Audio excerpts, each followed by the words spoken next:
The canyon was silent except for the wind cutting through the rocks and the slow, ragged breath of a dying man. Jed Coulter, leader of the Dust Creek Riders, lay broken at the bottom of the cliff, his blood dark against the stone. His men had betrayed him, stolen his gold, and left him to die. Above him, a faint sound, soft footsteps, small but sure. A little girl peered over the edge, no more than 10, her face smudged with dirt and courage. "Mister, you're still alive," she whispered. Jed tried to speak, but she was already climbing down, barefoot and trembling. No one else would have come for him, but that child's hands were steady as she began to save a legend. Don't forget to like this video and subscribe to the channel so you never miss a ride into the Old West. The canyon wind howled like some great wounded beast as the girl reached the bottom, her small hands slick with blood and dust, her breath coming in sharp little gasps that fogged in the cold air. She stumbled once, knees scraping stone, but she didn't stop, not when she saw the man sprawled in the sand, his chest rising slow and shallow, his face pale beneath the grime. Jed Coulter, the name whispered like a curse across the plains, lay broken as any man could be. His coat was torn, his leg twisted wrong, a dark stain spreading beneath him where the bullet had gone clean through. His eyes fluttered open at the sound of her feet crunching the grit. "You shouldn't be here," he rasped, the words rough as rust, his voice the sound of a man who'd swallowed too much blood and regret. But the little girl didn't flinch. She knelt beside him, tore a strip from her threadbare dress with trembling hands, and pressed it hard against his wound, the fabric turning dark in seconds. "Mama says you don't leave folks to die," she said, her voice shaking but her gaze steady as the canyon itself. Jed tried to laugh, but it came out as a ragged cough that sprayed red across the dust. "Your mama don't know who she's savin'," he muttered. "Don't matter," she replied, biting her lip as she worked, her small hands firm and stubborn. "You're still breathing, ain't ya?" He looked at her, then really looked, and for the first time in a long while, saw something that wasn't fear or greed staring back at him. She couldn't have been more than 10, her hair tangled and sun-streaked, her face streaked with grime, but there was something fierce in her eyes, something that made even a dying man believe in miracles. The sun was sinking behind the rim of the canyon now, throwing long shadows that crawled like ghosts across the rock. Coyotes yipped somewhere distant. Jed felt the weight of his life pressing down, the betrayals, the killings, the gold he'd chased until it buried him, and wondered if this was how it ended, cradled by a stranger's mercy. "Name's Clara," the girl said, breaking the silence. "You don't look much like the devil they talk about." He blinked, caught between pain and disbelief. "And you don't look much like an angel," he whispered, but his lips almost curved into a smile. She shrugged, eyes on the wound. "Guess we both fooled somebody then." The wind swept through, carrying dust and the faint scent of sage, and for the first time since he'd fallen, Jed felt warmth that wasn't from the Sunday. The girl finished her bandage, sitting back on her heels, her small frame trembling with exhaustion. "We can't stay here," she said. "There's a cave up yonder, where the rocks make a roof. You think you can walk?" Jed looked toward the cliffside, then down at his ruined leg, and let out a breath that hurt more than the wound itself. "Don't reckon I got a choice," he said. She nodded, looping her arm under his shoulder like it was the most natural thing in the world. Together they began to crawl toward the cave, the last light fading from the sky. The outlaw's blood marked the path behind them, but in front of them, faint and stubborn, flickered something rare as water in the desert, a child's courage, leading a dying man toward the chance of redemption he never knew he'd been waiting for. The light was nearly gone when they reached the cave, the sky above the canyon rim bleeding into violet dusk, the air cold enough to bite. Annie's breath came in ragged bursts as she dragged the outlaw through the sand, her small frame straining against his weight.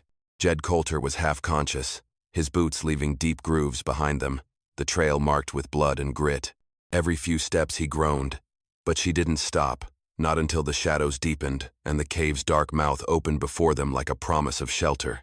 She pulled him inside inch by inch, her palms scraped raw, her knees bruised, until he was finally out of the wind. The place was shallow, no more than a hollow in the rock, but it was dry and shielded from the chill. Annie collapsed beside him, chest heaving, hair clinging to her dirt-streaked face. For a long moment neither spoke, only the wind keened outside, threading through the canyon like a ghost's cry. Then, with trembling fingers, she reached into the satchel slung across her shoulder and drew out a small bundle bits of twig, a matchbook, and a tattered volume with half its cover missing. She tore a few pages from it, the paper crackling, and struck a match. The flame flared bright, catching the dry twigs, and soon a fragile fire flickered between them, painting the stone walls gold. Jed watched her through half-closed eyes, the firelight catching in her brown hair.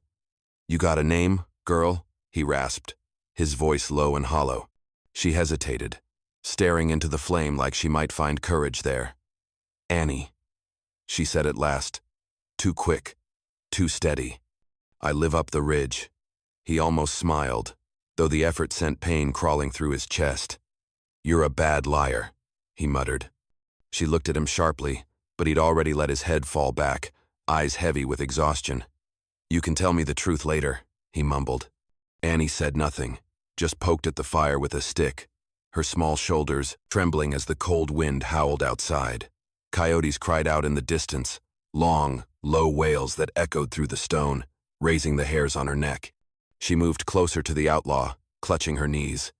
"They won't come near," he said, his voice barely audible. "They smell the blood, but they fear the fire." She nodded, though her eyes stayed wide, and after a moment she began to hum a soft, wavering tune, something half-remembered and lonely.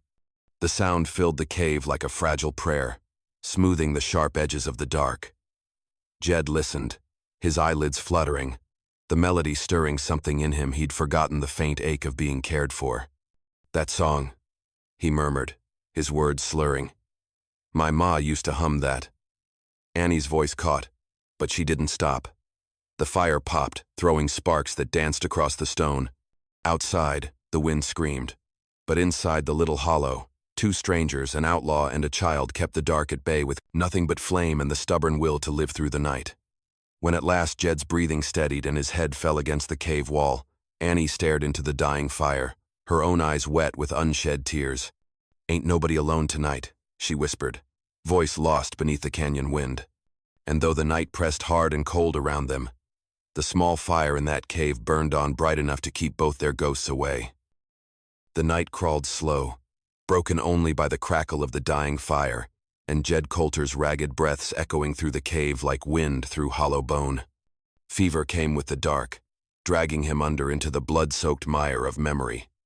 He was back in the gulch above Dust Creek, where the air reeked of gunpowder and betrayal. The thunder of rifles still rang in his skull, the shouting, the glint of steel, the sting of sand in his teeth. He saw faces through the smoke, men he'd ridden with for years, men who'd sworn loyalty over whiskey and stolen gold. Tucker, big as an ox with a grin full of rot. Hale, who'd always watched him like a wolf sizing up another. They'd turned on him quick, like a pack smelling weakness. The promise of gold sharper than friendship. He remembered the way the bullets tore through the air, the impact driving him off his horse and over the edge. His gold scattered across the stones like drops of sunlight, and his men, his brothers, rode off, without a backward glance. "You took my gold," he muttered in his sleep, his voice rasping against the canyon walls. "Took my name." The fever tightened its grip, twisting memory into nightmare, his mother's voice calling him from the porch, his father's hand heavy on his shoulder. The first time he'd ever drawn a gun and realized the cost of it. He jolted awake with a gasp, the pain in his ribs sharp enough to tear him back to the present. The fire had burned low, nothing left but embers. Cold air slithered into the cave, and for a heartbeat, Jed thought he was alone. Panic hit like a hammer. He pushed himself upright, groaning as the world tilted sideways. "Annie?" he rasped, eyes scanning the shadows. No answer. His heart thudded faster, every breath scraping like sandpaper. He reached for his gun out of habit, but it wasn't there, left behind, somewhere in the dust where his men had dropped him. For a man like Jed Coulter, helplessness was worse than pain. He dragged himself toward the cave mouth, half crawling, half pulling, the icy wind cutting through his shirt. The canyon beyond was silent, painted in pale light from a waning moon. Then, from the far end of the dry wash, He saw movement, a small figure trudging toward him, hair whipping in the wind. Annie, clutching a dented canteen and something wrapped in cloth. Relief hit so hard it made him dizzy. She stumbled into the cave a minute later, cheeks red from the cold, eyes bright with triumph. "Where the hell were you?" He growled, though his voice lacked the bite it used to carry. "You got a death wish, girl?" She just grinned, setting the bundle down beside him. "You were sleeping like a stone. I figured you'd be hungry when you woke." She unwrapped the cloth to reveal a chunk of bread, hard but fresh enough to smell like heaven. "Stole it from the rail camp up the ridge," she said proudly. "They won't miss it." Jed stared at her, half in disbelief, half in awe. "You walk out into that cold for me?" She shrugged, pouring water into his hands. "Mama always said, if you save someone, you don't stop halfway." He took a slow drink, the water burning down his dry throat, and for the first time in years, Jed Coulter didn't know whether to laugh or cry. "You're a fool, girl," he muttered, shaking his head. But there was something in his voice he hadn't heard in a long while, respect, quiet and raw, like the first edge of dawn breaking through the dark. The days bled together inside that canyon hollow, marked only by the slow rhythm of healing and the whisper of wind threading through the stone. The fever broke sometime on the third night, leaving Jed Coulter weak but breathing, his mind sharp enough again to feel the weight of everything he'd lost. The wound in his side had scabbed over beneath Annie's rough bandages, and though every movement still sent pain knifing through his ribs, he could at least sit upright now, watching the light shift on the cave walls. Outside, the world was all dust and silence, no sign of the men who'd betrayed him, no tracks save for a few coyote prints near the ridge. It should have felt like safety, but all he could think about was the gold gone and the ghost of his old life lying somewhere beneath the rocks. Annie was different. She'd stopped being just a blur of motion and courage. She was a presence now, steady as the fire she kept alive each night. She talked more than any child Jed had ever known, filling the canyon with her stories, small things that sounded like miracles to a man who'd spent years believing the world held none. She told him about her cabin up the ridge, a single-room shack where she and her mother lived off the land, where the wind smelled like pine and smoke, and where a hawk came every morning to perch on the fence post like it was keeping watch. She spoke of it with a light in her eyes, her words painting pictures brighter than sunlight. Jed listened, silent, letting her voice fill the cracks where his hope had rotted away. Sometimes she laughed, a small, clear sound that made something tight in his chest ease for the first time in years. Other times, she'd hum that same haunting tune from the first night, and it would stir old ghosts in him, the kind that didn't hurt so much anymore. When the hunger gnawed too strong, she'd sneak down to the rail camp again, always returning with just enough to keep them both going. He hated that she had to steal for his sake, but he never told her to stop. Somewhere deep down, he knew she needed to do it, same as he needed to let her. One night, when the fire burned low and the canyon wind moaned soft as a lullaby, he broke the quiet. "Why'd you help me?" he asked, his voice low, roughened more by uncertainty than pain. Annie sat cross-legged by the flames, her face haloed in orange light. She didn't look at him right away, just poked at the embers with a stick, the sparks rising like tiny stars. "'Cause everyone needs somebody once," she said finally, her tone matter-of-fact, as if it were the simplest truth in the world. The words hit harder than a bullet. Jed stared at her, seeing not a child but something far wiser. Born of hardship no one her age should have known. He tried to speak, but nothing came. The fire popped, and Annie gave a small smile, curling beneath her threadbare blanket. Within minutes her breathing evened out, soft and steady. Jed sat awake, long after, watching the glow fade from the coals. "Everyone needs somebody once," he whispered to himself, the phrase settling deep in his bones.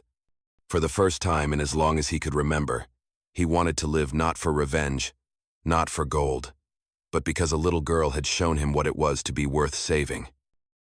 The climb up the canyon took all the strength Jed Coulter had left, every step a battle between breath and pain, but Annie never let him falter.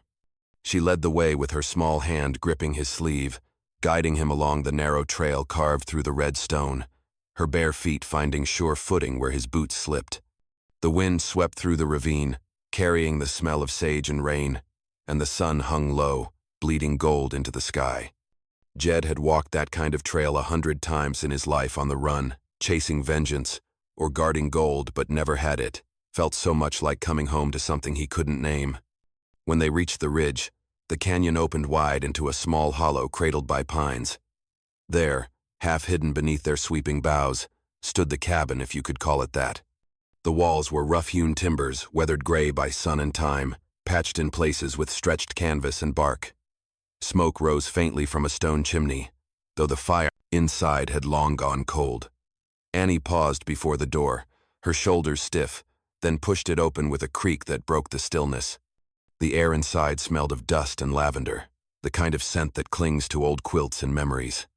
A small table sat near the hearth, its surface worn smooth, and beside it stood a single chair, the cushion indented, as if waiting for someone who'd stepped away only yesterday. On the mantel above the fire rested a small brass locket, dull with age, and a faded shawl folded neatly beside it. Jed looked around, taking it in, and something in his chest tightened, the quiet kind of ache that comes not from pain but from remembering what was once whole. Annie didn't speak for a long moment. She just stood there, staring at the chair, her fingers curling around the edge of her dress. When she finally did, her voice was thin, trembling. "Mama got sick last winter," she said. "There weren't nothing I could do. I buried her out back by the oak." Her words cracked like dry branches, and she turned away before he could see the tears in her eyes. Jed followed her to the small clearing behind the cabin, where the earth had been shaped into a humble mound. Wildflowers grew there, blue lupine, desert paintbrush, little bursts of color that defied the dry soil. The sight of it hit him harder than any ambush, harder than betrayal.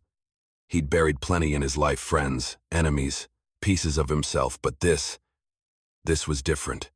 Annie knelt beside the grave, brushing a petal from the wood marker where the letters M had been carved by an unsteady hand. "I kept her promise," she whispered. "She said to help whoever I find, 'cause someone helped her once, when she was alone. Guess that's what I was supposed to do when I found you." Jed swallowed hard, the canyon wind rustling through the pines like a prayer. He wanted to speak, to say something that could ease the weight she carried, but no words felt worthy. Instead, he crouched beside her, the pain in his side forgotten, and laid his rough hand gently over hers. "You did right by her," he said softly. "More'n most grown men ever could." Annie sniffed, nodding without looking up, and for the first time in years, Jed Coulter felt something crack open inside him, a dam he'd built from guilt, greed, and years of killing. It wasn't the gold or the past or even the blood that bound them now. It was the promise of a woman who'd believed in mercy, and the small, fierce heart of her daughter who carried that light through the dark. The wind carried whispers through the canyon that evening, the kind that make a man's skin prickle before he knows why. Jed sat by the fire inside the cabin, mending the torn seam of his coat with a clumsy hand while Annie fetched water from the creek below. His strength had mostly returned, though his legs still ached when the weather shifted. But there was something restless in the air that made him feel like a hunted thing again. He didn't know that miles below, a different fire burned, one surrounded by hard faces, where laughter came sharp and cruel. Clay Boone sat at its center, his boots propped against a rock, the firelight painting the deep scar that ran from his jaw to his ear. Once, he and Jed had been closer than brothers, the kind of bond forged by blood and gun smoke. But greed had a way of turning men into beasts, and Boone had been the hungriest of them all. "Word Carson says Coulter ain't as dead as we thought," one of the men muttered, spitting into the dirt. Boone's eyes flicked up, the faintest smirk tugging his mouth. "You think a ghost crawled out of that canyon?" The man hesitated. "They say a girl found him, some scrap of a thing nursing him back to life. Folks talking like it's a miracle." Boone's grin widened, cruel and cold. "Miracle, huh? Ain't no miracles in Dust Creek, only debts unpaid." He stood, stretching the stiffness from his limbs, and turned toward the distant ridge, where the canyon mouth lay dark against the fading sky. "If she's hiding him," he said softly, rolling a toothpick between his teeth, "she dies too. No loose ends." The men around him shifted uneasily, but no one argued. By nightfall, their horses were saddled, their rifles gleaming under the cold moonlight. Up on the ridge, Annie had climbed to fetch water when she saw the faint orange flicker of their fire far below a pattern too steady, too deliberate to be a settler's camp. Her stomach dropped. She crouched, low, heart hammering as voices carried on the wind. Laughter that didn't belong to decent men. She didn't need to hear words to know danger when she felt it. Clutching the pail to her chest, she turned and ran. The path up the ridge was steep and narrow, but she moved like a shadow, bare feet silent on the rock. Branches clawed at her dress, tore her skin, but she didn't stop. The moon slipped behind a cloud, plunging the canyon into darkness. Down below, Boone's men doused their fire and mounted up, their laughter fading into the cold wind. Annie burst through the cabin door, breathless, eyes wide with fear. "Jed!" she gasped, slamming it shut behind her. "There's riders 5, maybe 6 down in the valley. I seen their fire." Jed was already on his feet, his hand going to the revolver resting by the hearth, the motion so natural it felt like the years fell away in a blink. His face hardened, the old outlaw's steel settling back into his eyes. "Boone," he muttered, the name tasting of bile and smoke. "He's comin'." Annie clutched his arm. "What do we do?" For a moment, Jed just listened to the wind, to the silence, to the ghosts of his past closing in like wolves on the scent. Then he looked down at her, small and fierce and trembling, and something deep inside him steadied. "We fight smart," he said, loading his gun with hands that no longer shook. "And we make sure they never hurt another soul again." Outside, the cold moon rose over the canyon, and somewhere in the distance, a coyote's cry broke the still night, a sound that promised the hunt had begun. Jed worked the oil into the cylinder with slow, methodical motions, each scrape of metal against metal, a reminder of the life he used to lead, and the muscles that had kept him alive. The revolver was colder than he remembered, its weight oddly comforting. But when he pulled the cylinder free to check the chamber, he found a spent casing stuck fast. The extractor bent. Somebody had packed the piece carelessly when they left him in the gulch, or it had seized in the fall, and now it refused to move. "Figures," he muttered, more to himself than to Annie, the single syllable carrying the kind of weary humor that comes from knowing the world breaks good things without waiting for permission. Annie stood close by the hearth where the light pooled, a hunting knife clutched in both small hands like a talisman, the blade too long for her grip and her knuckles white from holding on. But the set of her jaw told him she was ready even if the tool was a poor choice. "You taught me to be brave," she said, voice softer than the crackle of the logs but steadier than the wind outside. And there was a lift in it that made something in him loosen and ache at the same time. Jed almost smiled. He felt the grin like an old muscle twitching back to life, but he kept his face rough and quiet. "I didn't teach you that, kid," he said, snapping the cylinder with a little more force until the stuck casing slid free with a bitter little ring. "You came that way." He set the damaged casing on a flat stone, examined the extractor under the dim light, and thought of all the lessons that had been forced on him by pain and necessity. How to watch a man's hands for the twitch that told you he'd draw, how to ride a tired horse until it knew the road by instinct, how to pack a wound with cloth until somebody kinder could stitch it proper. He had meant to teach her some of that, how to read a sky for weather, how to listen for horses on hard ground, but Annie had already been born with a slice of the frontier carved into her bones, a bravery like iron in a child's chest, and it unnerved him to admit that he was learning from her steadiness as much as she was learning from the remnants of his craft. While he worked, he talked in low, cracked tones, more to keep his hands moving than because he expected a reply. Where to aim if a man came through the brush, how to hold a breath steady and let it go slow, how to pretend you weren't afraid until the fear lost interest and wandered off.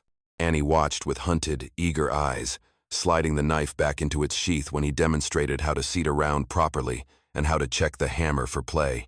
She mimicked his motions with a seriousness that made the room feel less like a shelter and more like a classroom where both teacher and pupil kept the same secret. Neither wanted the other to be taken. At one point, his fingers brushed hers over a patch of cloth he used to protect the extractor, and the contact was electric in the way the world remembers warmth in winter. Small, quick, and oddly life-affirming. He finished with a final test, spinning the cylinder, cocking the hammer, and letting a single dry click echo in the quiet. It was working, not as smooth as before, but honest enough. Outside the canyon, the night creaked, and the distant hoot of an owl punctured the dark. Somewhere below, riders were moving like shadows, and Jed felt the old rhetoric of revenge and gold fade against something newer and heavier responsibility. He stood, holstered the revolver, and looked at the little girl who'd climbed down a cliff to save him. She was dirt-smudged and ragged and impossibly brave, and as he watched the firelight play on her face, something like a loaded heart settled into his ribs, a steady, dangerous thing that made him willing to aim his life against any man who thought to take her. Dawn came crawling slow over the ridge, pale light spilling through the trees and setting the frost to shimmer like glass. And in that stillness before the sun broke free, the air itself seemed to hold its breath. Jed Coulter stood behind the woodpile at the edge of the cabin yard, his back pressed to the rough logs, his revolver heavy but steady in his hand. The world had narrowed to sound the creak of saddle leather, the faint jingle of spurs, the crunch of hooves in frozen soil. Boone's gang moved through the clearing like a pack of wolves that had caught the scent of blood, rifles slung low, eyes sharp. They saw the smoke-stained cabin, the open door, the empty chairs, and they thought the hunt was over. "Ain't no one here," one of them muttered, stepping onto the porch. Boone stayed behind, scanning the tree line, his face hard and drawn, the scar along his jaw white as bone. "He's here," he said quietly. "Man like Coulter don't die easy. He's waitin'." That was the moment Jed moved. The first shot cracked through the cold air, a single thunderclap that split the dawn in half. The man on the porch dropped where he stood, his rifle clattering to the boards. Chaos followed, men shouting, horses screaming, the sharp, furious echo of gunfire bouncing between the canyon walls. Jed fired again, shifting position between the logs, each bullet measured and sure. One man fell near the fence, another dove for cover behind the trough but didn't rise again. The air filled with gun smoke and grit, the smell of blood sharp and hot against the cold.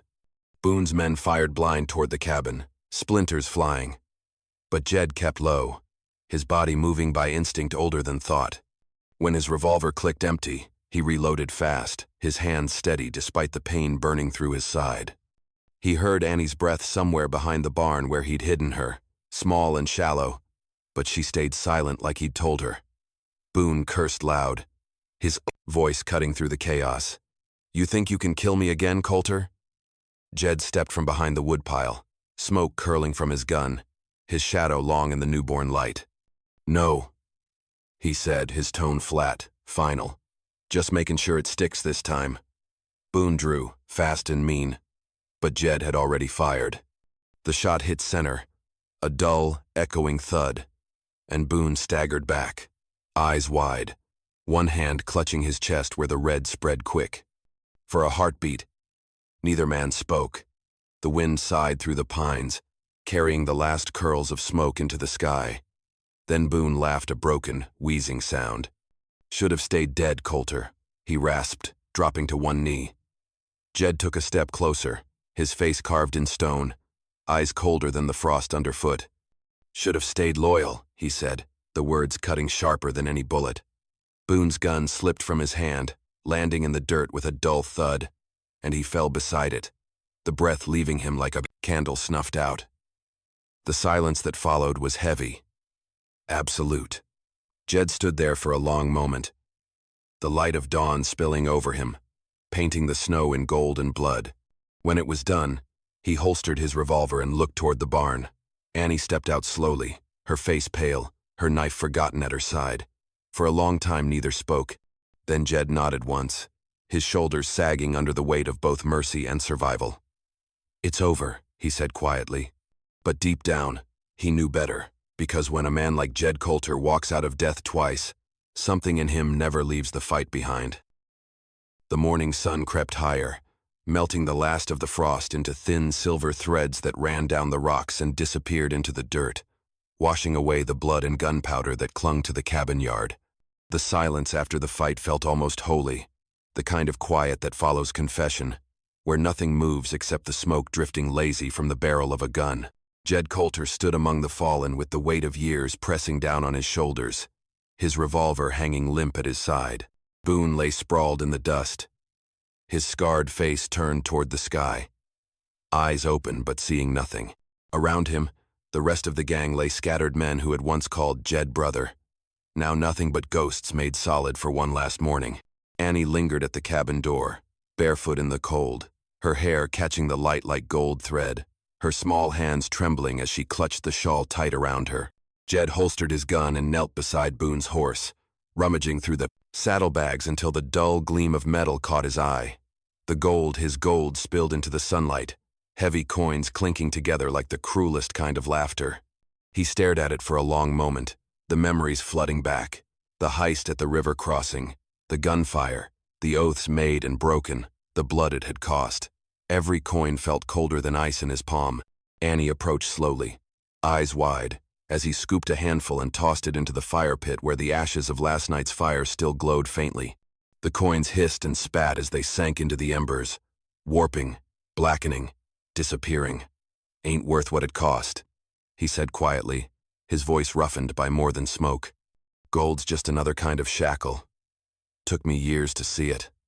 Annie frowned, kneeling beside him, her small fingers brushing the edge of a coin half buried in ash.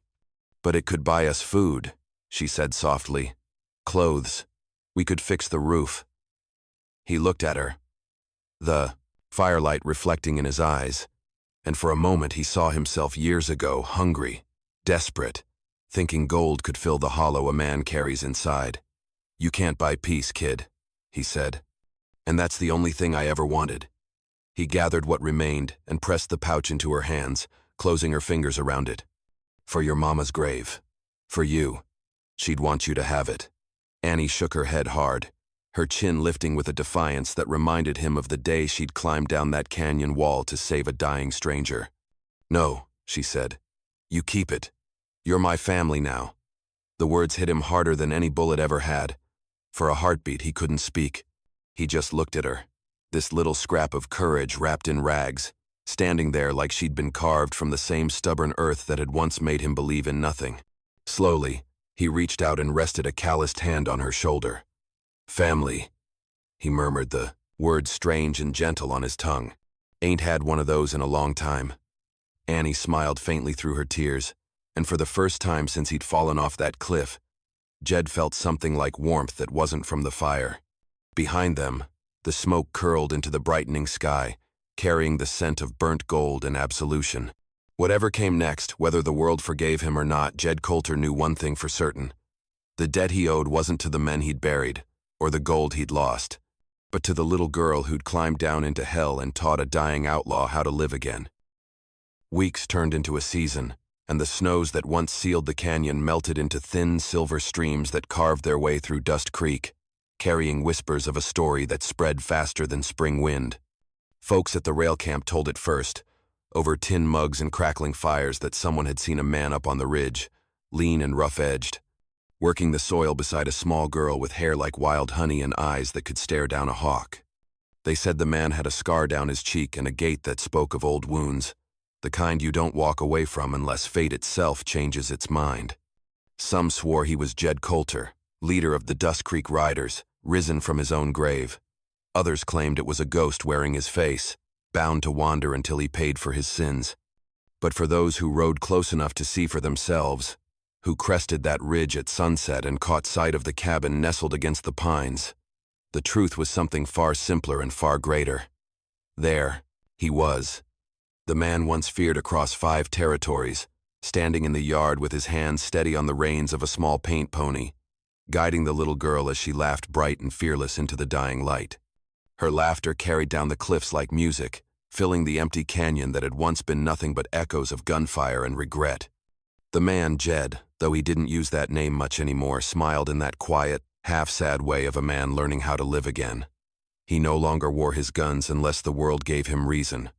The scar on his cheek had healed pale against the tan of his skin, but the one inside him where greed and guilt had nested for years had mended slower.